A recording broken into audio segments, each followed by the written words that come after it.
예, 참 잘하십니다. 예. 녹화 부탁드립니다. 예. 오늘은 탕유에서 청유로라는 제목으로 잠시 말씀을 나누겠습니다. 어, 그 최만식 선생님의 탕유라는 장편 소설이 있습니다. 우리나라 영화로도 만들어지고 했는데 그 내용은 좀 읽어보면 좀 처음부터 끝까지 우울합니다. 뭐 좀 이렇게 뭐 기쁘고 행복하고 즐거운 내용들이 없고 참 슬프고 힘든 이야기들이 많이 기록되어 있는데 1930년대 그 일본 식민지 하에 사는 우리네 조선 사람들의 사실 생활상을 잘 그려낸 소설이다라고도 볼 수 있습니다. 그의 다른 소설도 그렇지만 어두운 삶의 단면들을 보여주고 있죠. 식민지 하에서 억압받고 있고 또 가난하고 힘들었던 우리 민족의 아픔을 보여주는데 그래서 맑은 물결인 청유가 아니라 탁한 물결인 탕유라는 제목처럼 이 어두운 사람들의 모습을 냉소적으로 묘사해 갑니다. 자, 그런데 이 탕유라는 말을 저도 사전에서 찾아보면 흘러가는 흐린 물줄기라고 되어 있죠. 흐린 물줄기. 자, 홍수가 납니다.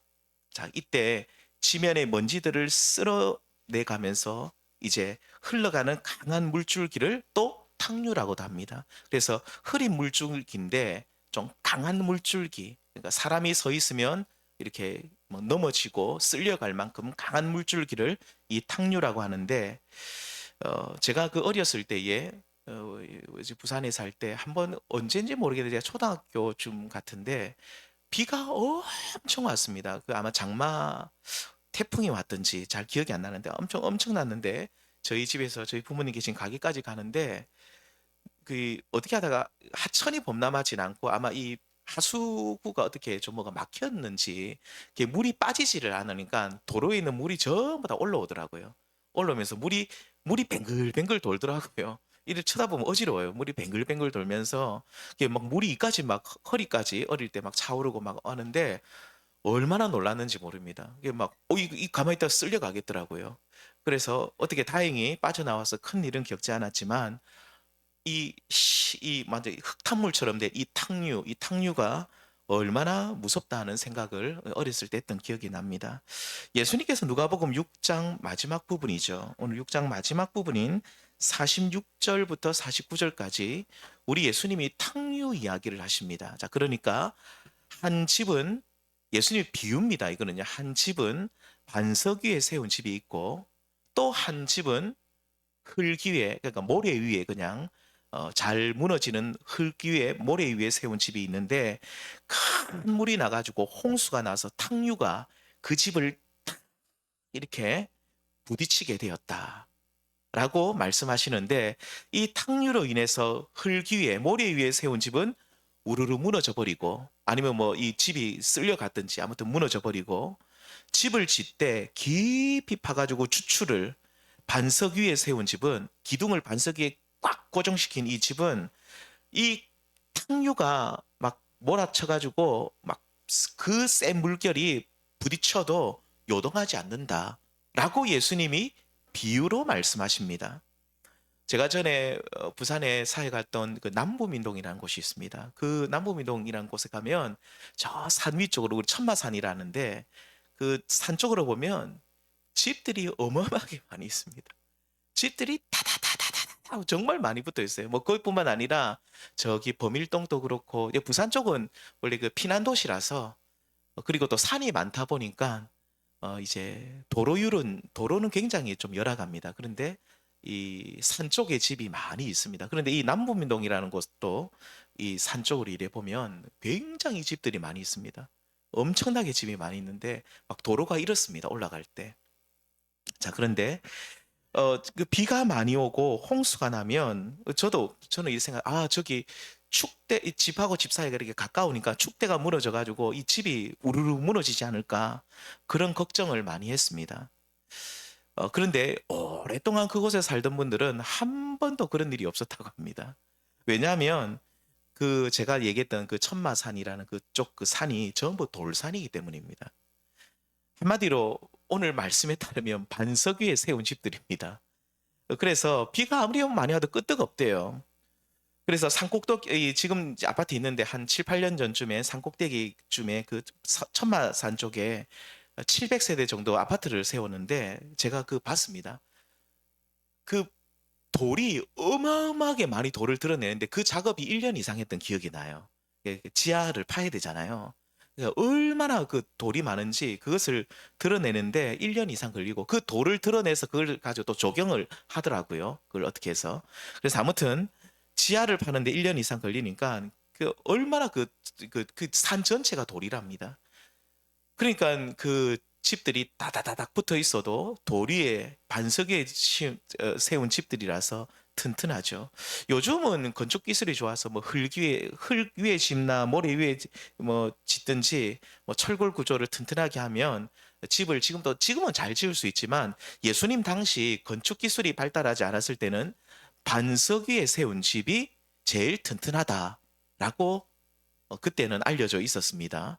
이렇게 반석 위에 세운 집, 막 탕류가 홍수가 나가지고 창수가 나서 막 탕류가 몰려와도 결코 요동하지 않고 흔들리지 않는다라고 우리 주님이 비유로 말씀하시는데, 자, 우리 성도님들, 예수님께서 비유로 말씀하신 반석 위에 세운 집은 그 집을 말씀하시는 게 아니죠. 너희들이 집을 지을 때 반석 위에 지으라 이런 말씀을 하시는 게 아니라 우리 주님은 지금 여기서 집을 누구를 말하고 있을까요? 뭘 가르칠까요? 어떤 사람을 가르칩니다. 성도를 가르칩니다.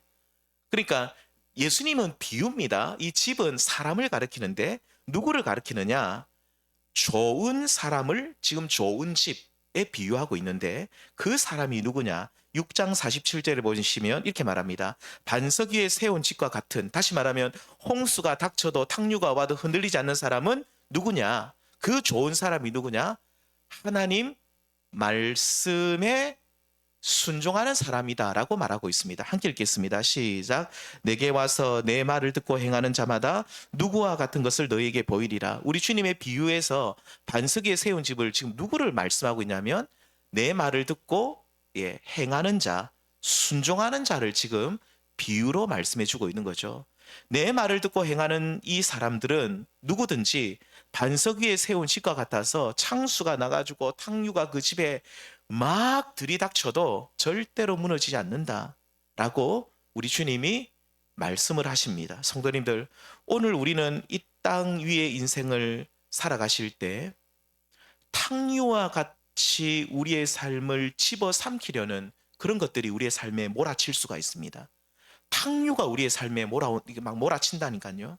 우리를 집어삼키고 우리 인생을 무너뜨리려는 탕류, 어떤 것일까요? 대부분 이 탕류는 우리 인생에서 우리가 해결하지 못하는 문제, 그러니까 우리가 스스로 해결할 수 있는 문제들도 많이 있습니다. 그런 것들은 우리 성도님들 해결하시면 되고, 우리 인생에 어떤 탕류가 몰려왔는데, 닥쳐왔는데, 이 우리가 해결하지 못하는 문제가 탕류가 되어가지고 우리 인생을 집어삼키려 한다 이 말입니다. 내가 해결할 수 있는 문제는 사실은 탕류가 아니죠. 소소한 그런 문제들, 우리가 이렇게 돌아다니면서 해결할 수 있는 문제들은 탕류로 보기 어렵고, 우리의 삶을 집어삼키고 막 우리가 절대로 벗어나지 못할 만큼 엄청난 그 문제들이 탕류인데, 예수님께서는 6장 마지막 부분에서 반석 위에 세운 집과 같이 하나님 말씀대로 행하는 사람은 이런 인생의 탕류가 막 들이닥쳐도 무너지지 않는다. 견고하게 딱 서 있는다고 말합니다. 모든 사람들은 이 탕류를 만납니다. 우리 인생의 탕류를 경험하지 않은 사람 누가 있습니까? 우리 인생을 집어삼킬 만한 이런 탕류가 우리의 삶 속에 닥쳐와도 어떤 사람은 견고하게 딱 서 있고 어떤 사람은 휘청휘청하다가 그냥 넘어져 버린다. 이 누가 견고하게 서 있느냐? 다시 한번 말씀드리지만 하나님 말씀을 듣고 순종하는 사람. 자, 그리고 나서 예수님이 이 비유를 말씀하고 난 뒤에 곧바로 7장 1절에 들어가면 어떤 사람이 소개되고 있냐면 누가 소개되고 있습니까? 이방인 백부장은 로마의 어떤 그러니까 군 간부라 보시면 됩니다. 100명의 군사들을 거닐고 있는 100명의 로마 군사들을 거닐고 있는 사람이 백부장인데 군 간부, 오늘날로 말하면 하여튼 뭐 대대장급 되는 뭐 요 정도 이런 사람입니다. 아무튼 이 사람 이야기가 7장 1절에서 10절까지 나오는데 이방인 백부장 이야기가 나오는데 이 이방인 백부장은 인생의 탁류를 만나죠. 바로 자신이 아끼고 사랑하던 종이 죽게 되었습니다. 그는 이 종을 살리기 위해 백방으로 손을 씁니다. 하지만 당시 의학으로는 이 병을 이 의사들에게 데려가니까 이 병 못 낫습니다. 이 병은 절대로 우리 의학으로는 해결할 수 없습니다. 라는 사실을 알게 된 이 이방인 백부장이 자기가 아무리 해도 안 되는 거예요. 이 탕류죠. 내 힘으로 할 수 없는 문제가 자신 앞에 닥친 거예요. 그리고 이 종을 살리기 위해서 예수님을 찾아갑니다. 예수님이시라면 얼마든지 자신의 종을 살려줄 수 있다는 믿음이 있었기 때문이죠. 그리고 그는 예수님을 통해서 자신의 종이 치유되는 은혜를 경험하게 됩니다.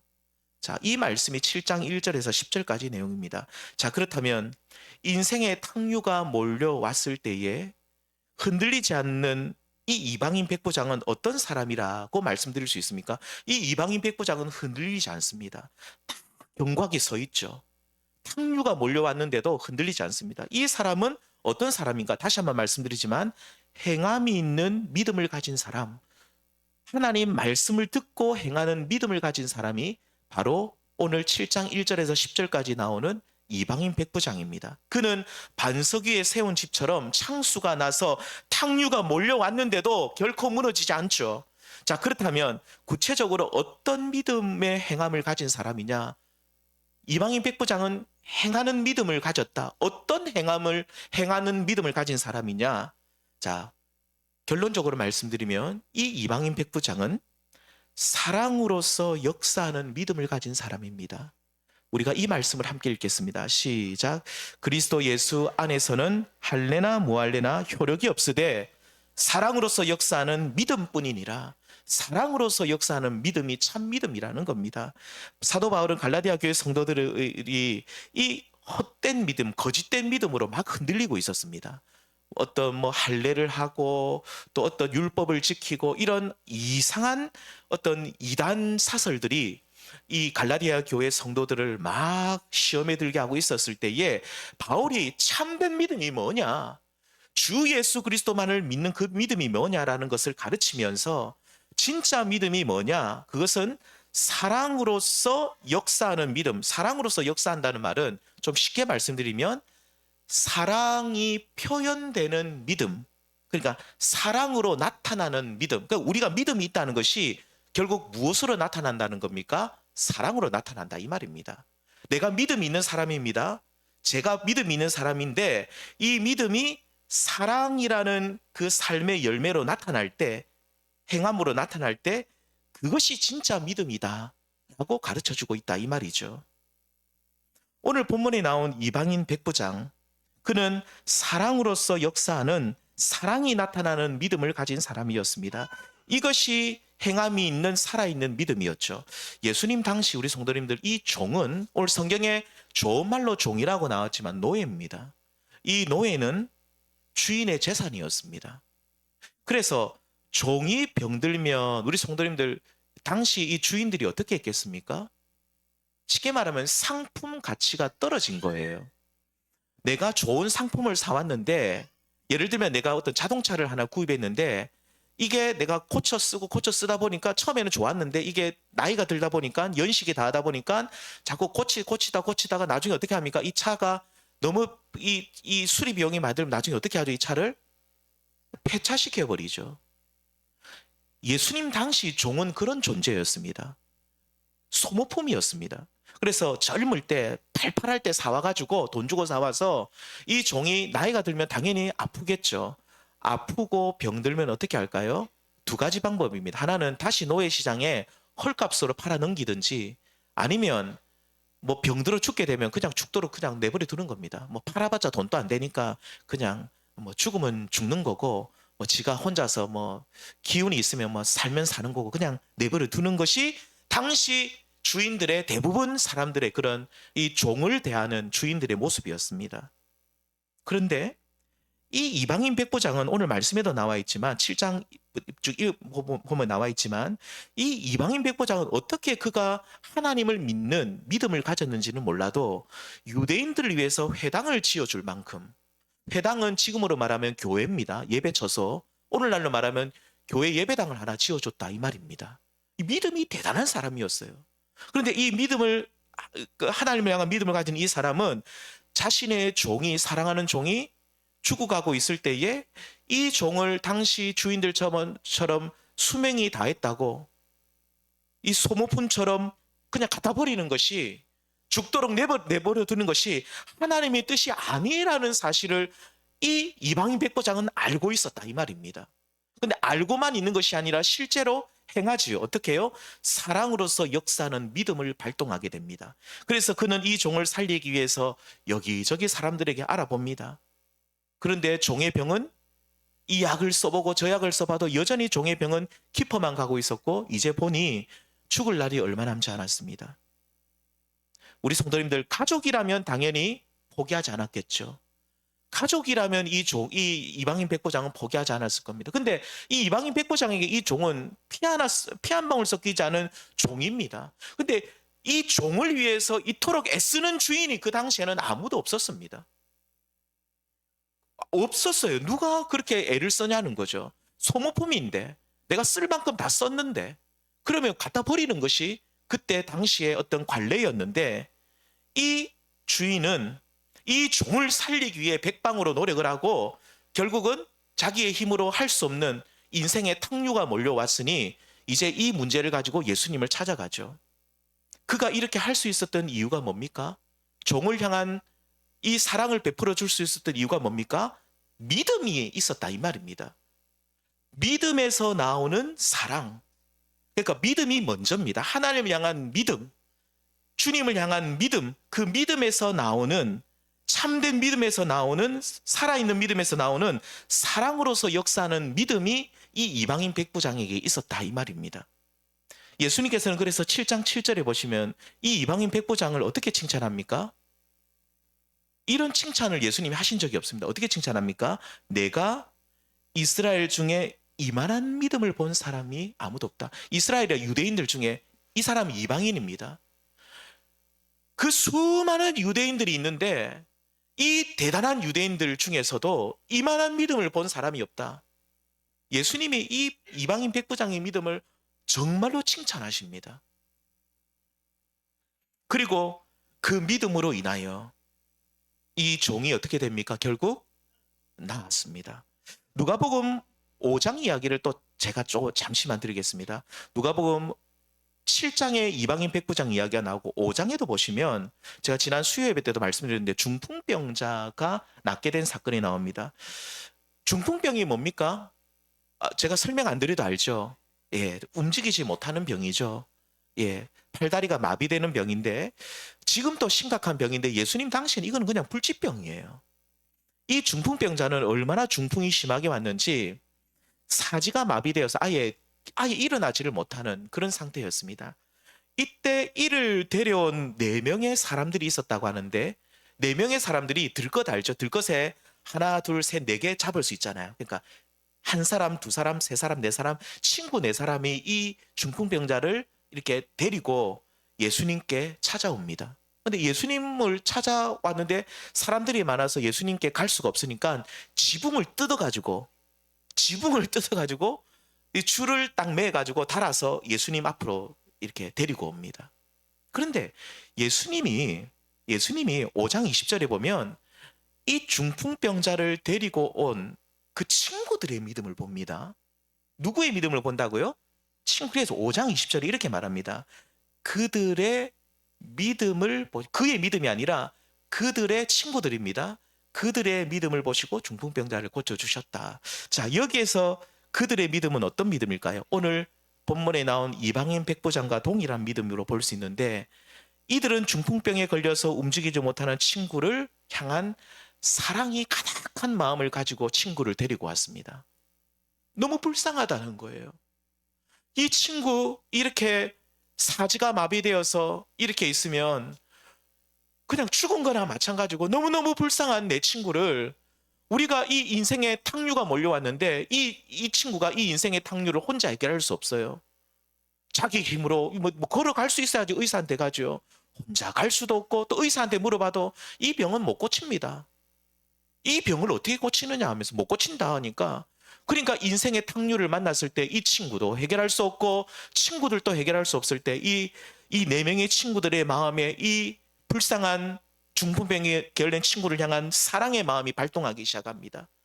사랑으로서 역사하는 믿음이 발동하기 시작하죠. 그래서 이 친구들이 그 사랑하는 마음을 가지고 예수님을 또 믿는 믿음을 가지고 주님 앞에 왔을 때에 우리 주님께서 그들의 믿음, 친구들의 믿음, 이 믿음이 어떤 믿음입니까? 사랑으로서 역사하는 믿음인데 다른 말로 말하면 사랑으로 표현되는 그 믿음을 가진 그 친구들의 믿음을 보시고 이 친구들의 그 믿음을 보고 이 중풍병자를 낫게 해주셨다 이 말입니다.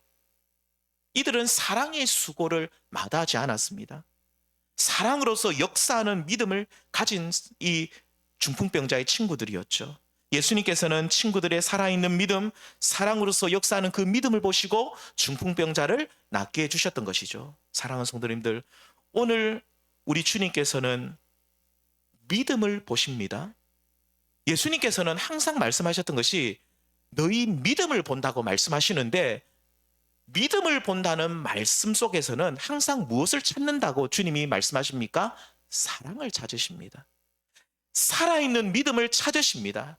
살아있는 믿음을 가진 사람이 오늘 누가 있는지 오늘 우리 한길교회를 보시면서도 우리 성도님들을 보시면서 믿음을 보신다는 거예요. 우리 성도님들이 뭘 먹고 사는지 어떻게 사는지 이것도 물론 관심이 있으시지만 가장 우리 주님의 관심은 우리 성도님들의 믿음을 보시는데 그 참된 믿음이 뭐냐? 다시 한번 말씀드리지만 사랑으로서 역사하는 사랑으로 표현되는 믿음이 살아있는 믿음, 참된 믿음입니다. 이것이 행함이 있는 믿음이라는 거죠. 우리의 삶에 홍수가 나고 탕류가 들어와서 무너질 것 같지만 주님의 도우심을 받는 사람들이 있습니다. 누구일까요? 사랑으로서 역사하는 믿음, 이 참된 믿음을 가진 사람이 바로 주님의 도우심을 받아서 탕류가 몰려와도 무너지지 않고 견고하게 서서 이 땅의 인생을 힘차게 달려갈 수 있다 이 말입니다. 이들은 반석 위에 세운 집처럼 아무리 거친 풍랑이 일어나도 쓰러지지 않고 다시 일어섭니다. 본문에 나온 이방인 백부장이 그러했죠. 자신이 아끼는 종이 병들었다는 탕류가 그의 인생에 닥쳤을 때 그는 사랑으로서 역사하는 믿음을 발동하여 예수님을 찾아갔고, 물론 이 본인이 직접 찾아간 것이 아니라 성경에 보면 유대인 장로 몇 사람 그리고 나중에 벗들을 보내었는데 우리 주님께서는 이것도 믿음으로 보십니다. 아무튼 이것을 그가 예수님을 찾은 것으로 보죠. 그 예수님께서는 그의 믿음을 보시고 종을 살려주면서 탕류가 몰려왔지만 이 이방인 백부장은 다시 일어설 수 있었습니다. 우리 성도님들, 우리에게도 이런 이방인 백부장과 같은 그 중풍병자 친구들과 같은 그 믿음이 우리에게 있기를 소망합니다. 오늘날 많은 분들이 주여 주여 하면서도 응답받지 못하는 이유가 뭘까요? 네, 사랑이 없기 때문입니다. 우리 성도님들, 믿음이 없다는 말을 우리는 자꾸 오해를 하시는데 믿음은 하나님을 굳게 믿는 믿음 맞습니다. 그런데 그 속에 뭐가 있어야 진짜 믿음이냐면 다시 한 번 말씀드리지만 사랑이 있어야 진짜 믿음이다 이 말입니다. 사랑이 없으면 참된 믿음이 아닙니다. 주님께서 우리 부모님들이 우리 어머님들이 특히 자녀를 사랑하시죠. 여기서 자녀를 사랑하지 않는 부모님이 누가 있겠습니까? 그건 사랑합니다. 제가 부모님의 사랑에 대해서 얘기 안 해도 우리 성도님들도 잘 알고 다 알죠. 근데 이상하게 성경에도 보면 그 7장 11절에도 보면 과부의 아들을 주님이 또 살려주시는데 이상하게 어머니의 기도와 간구와 눈물을 우리 주님이 보시고 응답을 많이 하십니다. 왜 부모님의 기도, 특히 자녀를 향한 기도를 우리 하나님이 잘 들어주실까요? 사랑이 있기 때문이에요. 내 마음에 깊은 사랑을 가지고 이 자녀를 향한 이 부모님의 눈물과 기도를 하나님이 외면하지 않으신다 이 말입니다. 왜 그러냐면 그 믿음을 다시 말씀드리지만 진짜 믿음으로 보시거든요. 우리가 예를 들면 누구를 위해서 기도할 때 맹숭하게 하나님 뭐 고쳐줘도 그만, 안 고쳐줘도 그만, 뭐 어떻게 해주시고 어떻게 해주시고, 아무리 우리가 그렇게 해도 우리의 기도를 하나님이 않는 이유는, 들어주지 않으실 때가 많은 이유는 우리 속에 사랑이 없기 때문에 그렇습니다. 오늘 우리는 믿음의 공동체를 이루고 있습니다. 여기 계신 분들이 이때 서로가 서로를 위해서 사랑의 마음으로 기도할 때에 하나님의 놀라운 응답하심이 우리 가운데 임하게 될 줄 믿습니다. 우리 성도들, 왜 교회가 필요한가요? 내가 힘들고 어려울 때에 함께 기도할 동력자들이 내 옆에 있기 때문이죠. 왜 제가 구역을 편성해 드립니까? 왜 구역을 편성합니까? 왜 구역 모임 합니까? 서로 사랑하는 마음으로 기도해 주라는 겁니다. 참 신기하게도 내가 내 문제를 가지고 기도하는 것보다 옆에 있는 형제 자매가 나를 사랑하는 마음으로 기도할 때 하나님의 기도 응답이 더 빨리 속히 임한다, 이 말입니다. 성숙한 그리스도인 참된 믿음을 가진 성도는 자기 문제만 가지고 기도하지 않습니다. 그래서 믿음의 성숙도는 내가 누군가를 위해서 사랑으로 기도하고 있는지 없는지를 보면 알 수 있어요. 죄송한 말씀이지만 믿음이 좀 약한 분들은 특징이 뭐냐면 자기 문제만 가지고 계속 주여 기도하는데 이상하게도 응답이 못 받아요. 그런데 성숙한 그리스도인은 형제 자매들을 위해서 기도하는데 이것이 이상하게도 나는 내 문제 가지고 기도하는 것보다 형제 자매를 위해서 기도하는 이것이 또 돌아와서 내 문제까지도 해결되게 되는 겁니다.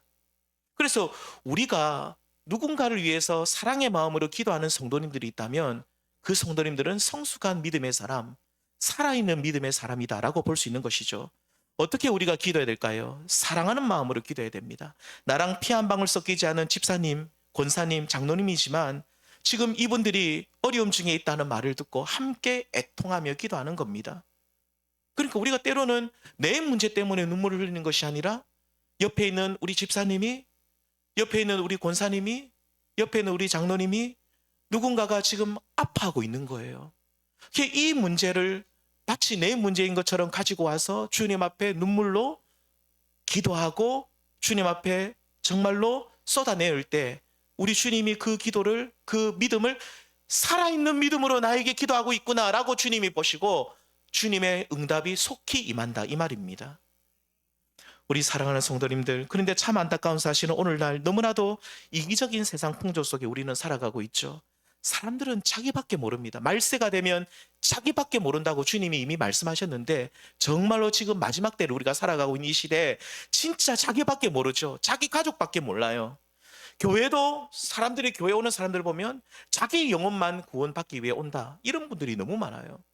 어쩌면 이 땅을 살아가면서 자기만 생각하는 사람, 내 영혼만 생각하고 나만 구원받으면 된다, 막 내 중심적으로 나만 생각하는 사람은 어쩌면 참된 믿음의 사람이 아닐 수도 있습니다. 참된 믿음을 가진 사람은 옆에 있는 이웃의 아픔을 함께 공감해 줍니다. 그리고 교회 공동체 안에 연약한 형제나 자매가 있으면 그들을 도와줍니다. 사랑의 수고를 아끼지 않는다는 말이죠. 무엇보다도 그들이 힘들 때 기도로 함께하고 또 마음으로 돕습니다. 마음으로 돕는다는 건 따뜻한 말로 위로하고 또 할 수 있으면 내가 물질로도 도울 수도 있는 거죠. 이 사랑을 베풀어 주는 겁니다. 근데 우리 성도님들, 우리가 사랑으로 누군가를 도우면요, 하나님이 반드시 또 채워주십니다. 이렇게 돌아옵니다. 네. 그리고 사랑으로서 역사하는 수고가 우리의 삶 속에 있으면 나의 구원도 완전해지고 고난받고 어렵고 힘들게 살아가는 누구누구 집사님, 권사님, 장로님들도 하나님의 놀라운 은혜를 경험하게 되는 것이죠. 누구처럼 말입니까? 죽을 병에 걸렸던 이방인 백부장처럼 죽을 병에서 치유되는 은혜를 주시는 줄 믿습니다. 인생의 탕류가 떠나갑니다. 세상 모두 사랑 없어, 같이 부르겠습니다. 냉랭함을 아느냐, 곳곳마다 사랑 없어 탄식 소리 뿐일세. 악을 성게 만들고 모든 소망 이루는 사랑 없고 얻기 위하여 저들 오래 참았네. 사랑 없는 까닭에, 사랑 없는 까닭에, 사랑 얻기 위하여 저들 오래 참았네. 성도님들, 오늘날 이 세상은 사랑이 없어서 정말로 탕류처럼 되어 있습니다. 온 세상이 흙탕물이 되어 있습니다. 왜 흙탕물이 되어 있는가 보면 사랑이 없기 때문입니다. 맑은 물이 흐르는 청류가 되어야 하는데 서로 미워하고 싸우면서 홍수처럼 일어난 물로 인해서 온 세상이 진흙빛깔의 탕류가 이 세상에 흐르고 있습니다. 이러한 탕류를 맑은 물로 청류로 바꿀 수 있는 길은 오직 사랑밖에 없는 줄 믿습니다. 정확하게 말씀드리면 이방인 백부장처럼 사랑으로서 역사하는 믿음의 성도들이 이 땅의 흐린 물을 맑은 물로 바꿀 수 있다, 이 말입니다. 2021년 3월 28일 제가 이 날을 잊지 못합니다. 고난주일이었습니다. 그 다음 주가 부활주일이고 2021년 3월 28일에 이때 우리 성도님들 몇 분 모여서 같이 이어서 예배드렸습니다. 제가 그날을 기억합니다. 이 조명도 없어가지고 그냥 불 몇 개, 두세 개 써놓고 소파 같은 거 오래된 소파 붙여서 여기서 예배 드렸는데, 그래서 이번 달이 사실은 2021년 3월 28일 그 다음에 2월 달에 저희가 물론 설립 예배를 드렸지만 첫 예배는 2021년 3월 28일입니다. 그래서 이번 달이 저희가 설립 4주년입니다. 여기까지 교회가 달려오고 서게 된 것 모두가 다 하나님의 은혜고 우리 여기 성도님들의 헌신 덕분입니다. 그런데 제가 올해 한 4년 정도를 지내면서 간절한 바람이 한 가지 있다면 우리 안에 참된 믿음의 역사, 다시 말하면 사랑으로서 역사하는 믿음이 우리 가운데 있기를 원합니다. 우리는 연약하기 때문에 허물이 많이 있습니다. 형제의 허물을 덮어주는 것도, 허다한 허물을 덮어주는 것도 오직 사랑입니다. 그리고 참된 믿음이라고 말할 수 있는 순간 또 사랑이 표현될 때인 것이죠. 여기 계신 모든 성도님들께서는 우리가 조금 더 사랑하고 조금 더 이해하고 조금 더 배려할 수 있는 모습이 우리 가운데 있기를 원합니다. 이렇게 사랑할 때에 우리 인생의 탕류가 청류로 바뀌게 될 줄 믿습니다. 내가 해결할 수 없는 문제로 고통받을 때 함께 기도하는 우리 한길교회 형제 자매님들의 도움을 받고 우리가 또 함께 기도함으로써 우리 인생의 탕류가 그치고 청류가 우리의 삶 속에 유유히 흐르게 될 줄 믿습니다. 교회 또한 마찬가지입니다. 개인의 삶과 마찬가지죠. 끊임없이 교회 안에 탕류가 흐르면 교회는 시험에 빠지고 교회가 무너질 수 있습니다. 이렇게 교회를 시험에 들게 하고 넘어지게 하는 탕류를 어떻게 그치게 할 수 있을까요?